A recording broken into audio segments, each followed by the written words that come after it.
Hello friends, welcome back to our channel. Friends, ఈ వీడియోలో మనం ఈరోజు అన్ని న్యూస్ పేపర్లో వచ్చినటువంటి ఇంపార్టెంట్ ఎడ్యుకేషన్ అప్డేట్స్తో పాటు చాలా ముఖ్యమైనటువంటి కరెంట్ అఫైర్స్ కూడా రావడం జరిగింది. సో వాటన్నిటి గురించి వన్ బై వన్ ఈ వీడియోలో అయితే చూద్దాం. సో వీడియో చూస్తున్న ప్రతి ఒక్కరు వీడియోని ఖచ్చితంగా లైక్ చేయండి. డైలీ 1 to 2 hours వర్క్ చేసి దాదాపుగా 8 న్యూస్ పేపర్ చదివి మీకు ఇన్ఫర్మేషన్ అయితే అందించడం జరుగుతుంది. చాలామంది ఫాలో అవుతున్నారు కానీ లైక్ చేయట్లేదు. ఖచ్చితంగా లైక్ చేయండి. సో ఈ వీడియోకి అయితే నేను 1000 లైక్స్ ఎక్స్పెక్ట్ చేస్తున్నాను. సో ఇది ఎవరికైతే యూజ్ ఉంటుందో వారికి షేర్ చేయండి. అండ్ అదేవిధంగా సబ్స్క్రైబ్ చేసుకొని చూడండి. రెగ్యులర్గా మీకు జాబ్ అప్డేట్స్ అంతాయి. మన ఛానల్ యొక్క టెలిగ్రామ్ గ్రూప్లో కూడా జాయిన్ కాండి. సో దాంట్లో కూడా రెగ్యులర్గా జాబ్ అప్డేట్ షేర్ చేస్తున్నాను. మీకు చాలా యూజ్ ఉంటుంది. ఫ్రెండ్స్, మన ఛానల్ ద్వారా కేంద్ర మరియు రాష్ట్ర ప్రభుత్వ పథకాలకు సంబంధించినటువంటి గ్రాండ్ టెస్ట్ అయితే అందించడం జరుగుతుంది. టాప్ 100 బిట్స్ తోటి గ్రాండ్ టెస్ట్ అయితే క్రియేట్ చేసాం. ప్రజెంట్ ఈ టెస్ట్ అనేది మన యాప్లో అయితే అందుబాటులో ఉంది. మీరు 30 రూపీస్ చెల్లించి మీరు ఆన్లైన్లో దీనికి సంబంధించిన టెస్ట్ అయితే రాసుకోవచ్చు. దాంతోపాటుగా మీరు పీడిఎఫ్ను కూడా డౌన్లోడ్ చేసుకుని ప్రింట్ తీసుకునే విధంగా అయితే ఈ టెస్ట్ అయితే క్రియేట్ చేసాం. మీరు యాప్ను డౌన్లోడ్ చేసుకుని ఒకసారి అయితే చెక్ చేయండి. సో ఇవన్నీ మీకు అప్లికేషన్ అండ్ డైరెక్ట్ మెథడ్లో క్వశ్చన్స్ అయితే ఇవ్వడం జరిగింది. వీటికి సంబంధించినటువంటి శాంపిల్ క్వశ్చన్స్ కూడా నేను మన టెలిగ్రామ్లో అయితే షేర్ చేశాను. SJTutorials అఫీషియల్ అని చెప్పేసి మన టెలిగ్రామ్ గ్రూప్ ఉంటుంది. దీనిలో మీరు జాయిన్ అయ్యి అక్కడ ఉన్నటువంటి ఆ శాంపిల్ క్వశ్చన్స్ కూడా చూడండి. నచ్చితే దీనికి సంబంధించినటువంటి కోర్స్ అయితే తీసుకోండి. ఇంకా అదే కాకుండా మన ఛానల్లో చాలా టెస్ట్ సిరీస్ ఉన్నాయి. అండ్ దాంతోపాటుగా గ్రూప్ 2 కావచ్చు, గ్రూప్ 4 సంబంధించినటువంటి కోర్సెస్ కూడా ఉన్నాయి. మీరు యాప్ డౌన్లోడ్ చేసుకుని ఒకసారి వీటికి సంబంధించినటువంటి శాంపిల్ టెస్టులు కావచ్చు, శాంపిల్ క్లాస్ అక్కడ ఉంటాయి. సో చూసిన తర్వాత నచ్చితే దానికి సంబంధించిన కోర్స్ అయితే తీసుకోండి. ఫ్రెండ్స్, ఈరోజు న్యూస్ పేపర్లో వచ్చినటువంటి అప్డేట్స్ కనుక చూసినట్లయితే మనకు ఫస్ట్ అప్డేట్ వచ్చేసి నిరుద్యోగులకు మరో శుభవార్త అంటూ దిశ న్యూస్ పేపర్లో ఒక అప్డేట్ ఇక్కడ మనం చూడవచ్చు. ఈ నెలలో 1540 ఆశా వర్కర్ల పోస్టులకు నోటిఫికేషన్ అని చెప్పేసి ఇక్కడ ఇవ్వడం జరిగింది. అసెంబ్లీలో మంత్రి హరీష్ రావు ప్రకటన అని చెప్పేసి ఇక్కడ చూడవచ్చు. సో ఇక్కడ ఉన్నటువంటి ఇన్ఫర్మేషన్ కనుక చూసినట్లయితే నిరుద్యోగులకు తెలంగాణ సర్కార్ మరో శుభవార్త తెలిపింది. గ్రేటర్ హైదరాబాద్ మున్సిపల్ కార్పొరేషన్ పరిధిలో 1540 ఆశా వర్కర్ల పోస్టులు ఖాళీగా ఉన్నాయని మంత్రి హరీష్ రావు చెప్పారు. సో వాటి భర్తీకి ఈ నెలలోనే నోటిఫికేషన్ విడుదల చేస్తామని ఆదివారం ఆయన అసెంబ్లీలో వెల్లడించడం జరిగిందని చెప్పేసి ఇక్కడ ఒక అప్డేట్ తీయడం జరిగింది. సేమ్ ఇదే అప్డేట్ మనకి ఇక్కడ సాక్షి న్యూస్ పేపర్లో కూడా చూడవచ్చు. 1500 ఆశా పోస్టుల భర్తీ అని చెప్పేసి ఇక్కడ ఇచ్చారు. జేహెచ్ఎంసీ పరిధిలో భర్తీ చేస్తామని మంత్రి హరీష్ రావు. బస్తీ దవాఖానాల్లో ఇప్పటి వరకు 1 కోటి మందికి సేవలు, త్వరలో వైద్య పరీక్షలను 57 నుంచి 134 పెంపు అని చెప్పేసి ఇక్కడ మనకు ఈ ఆశా వర్కర్ల పోస్టులకు సంబంధించిన అప్డేట్ అయితే మనకి ఈరోజు పలు న్యూస్ పేపర్లో అయితే రావడం జరిగింది. సో ఈ నెలలో వీటికి సంబంధించిన నోటిఫికేషన్ జారీ చేస్తామని చెప్పేసి నిన్న అసెంబ్లీలో మనకు మంత్రి హరీష్ రావు గారు అయితే ప్రకటించడం జరిగింది.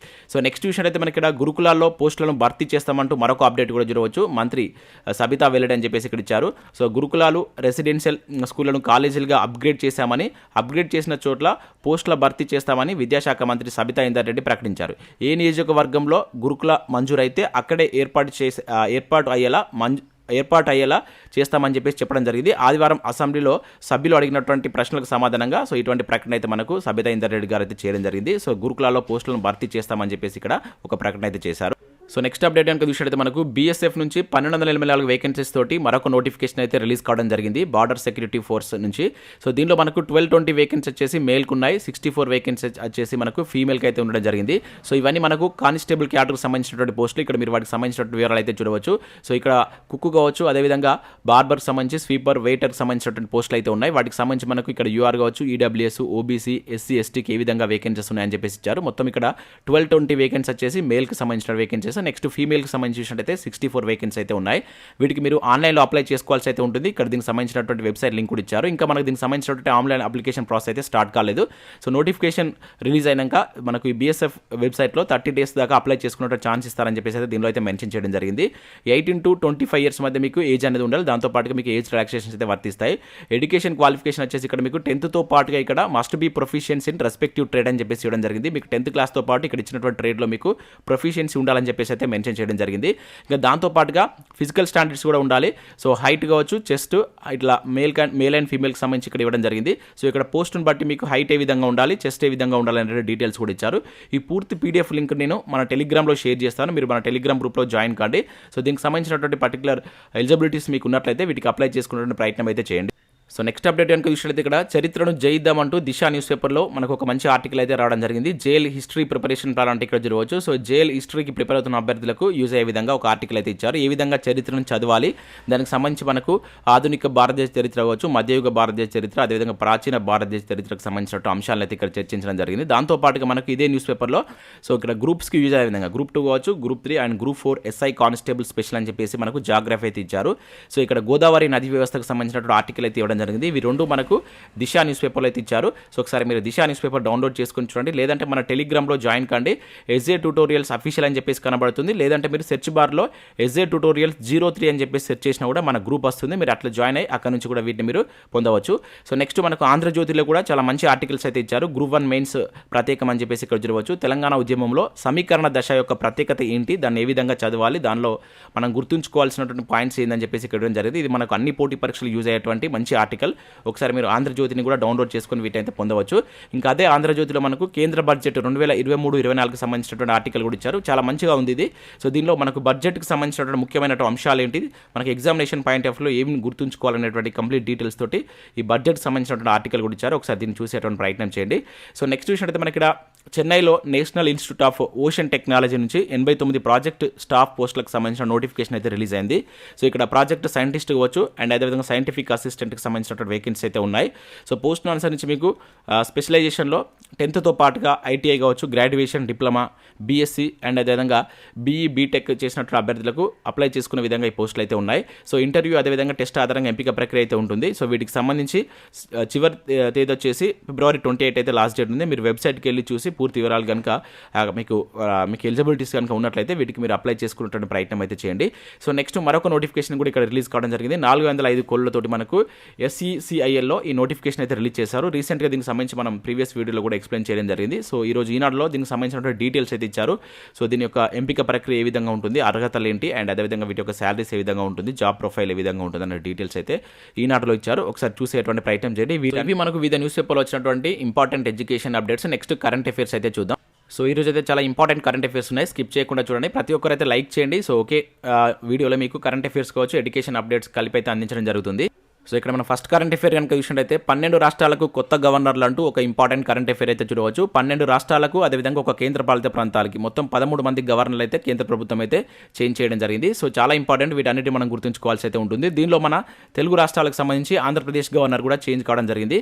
సో ఇక్కడ మనం చూసినట్టయితే అయోధ్య రామాలయ వివాదంతో పాటు ట్రిపుల్ తలాక్ వంటి పలు చారిత్రాత్మక తీర్పులు వెలువరించినటువంటి సుప్రీంకోర్టు మాజీ న్యాయమూర్తి జస్టిస్ సయ్యద్ అబ్దుల్ నజీర్ను ఆంధ్రప్రదేశ్ గవర్నర్గా కేంద్రం నియమించింది. సో ఇక్కడ మనం చూసినట్లయితే గవర్నర్కి సంబంధించినటువంటి అంశం మనకి ఇప్పుడు ప్రజెంట్ కరెంట్ ఇష్యూలో ఉంది. అండ్ అదేవిధంగా ఆంధ్రప్రదేశ్ గవర్నర్కి సంబంధించి ఇక్కడ ఈ కేసెస్లో ఉన్నటువంటి వ్యక్తి కనుక వీటిని కూడా మనం చూసుకోవాల్సి అయితే ఉంటుంది.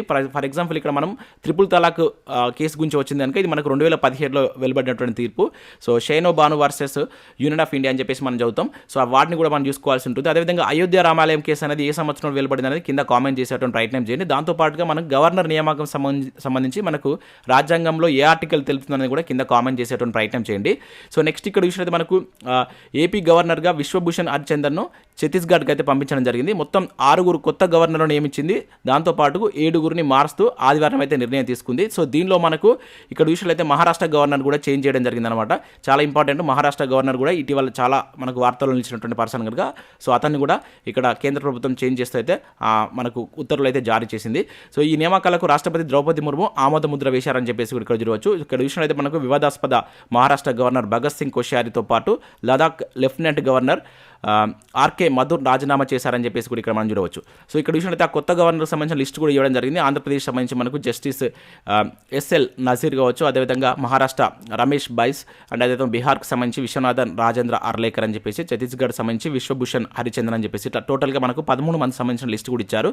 సో దీనికి సంబంధించి నేను టెలిగ్రామ్లో కూడా షేర్ చేస్తాను, లేదంటే మీరు ఇక్కడ ఒక స్క్రీన్ షాట్ తీసుకొని వీటిని గుర్తుంచుకునే ప్రయత్నం చేయండి. రానున్నటువంటి పోటీ పరీక్షలో మనం గవర్నర్కి సంబంధించిన టాపిక్ పైన క్వశ్చన్ ఎక్స్పెక్ట్ అయితే చేయవచ్చు. ఎందుకంటే ఇటీవల కాలంలో ఎక్కువగా వార్తల్లో ఉన్నటువంటి అంశంలో ఇదొకటి మనకు కంపల్సరీ గవర్నర్కి సంబంధించినటువంటి అంశాలను క్లియర్గా చూసేటువంటి ప్రయత్నం చేయండి.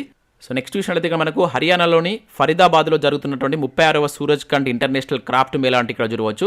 సో డైరెక్ట్గా దీనికి సంబంధించి మన క్వశ్చన్ అడుగుతారు, ఇటీవల ఇంటర్నేషనల్ క్రాఫ్ట్ మేళా ఏ రాష్ట్రంలో జరిగిందని చెప్పేసి అడుగుతాడు. హర్యానా అని చెప్పేసి గుర్తుంచుకోండి. హర్యానాలోని ఫరీదాబాద్లో జరుగుతుంది 36వ సూరజ్ కుండ్ ఇంటర్నేషనల్ క్రాఫ్ట్ మేళా అని చెప్పేసి అంటాం. సో ఇది మనకు February 3న స్టార్ట్ అయింది. సో February 19 వరకు అయితే జరుగుతాయి. దీనికి దేశ విదేశాల నుంచి కూడా సో ఈ క్రాఫ్ట్కు సంబంధించినటువంటి కళాకారులు వచ్చి ఇక్కడ ప్రదర్శన చేస్తుంటారు. సో ఇక్కడ మన దేశంలో జరుగుతుంది కనుక సో దానికి సంబంధించిన రాష్ట్రం ఏదని గుర్తుంచుకుంటే ప్రయత్నం చేయండి.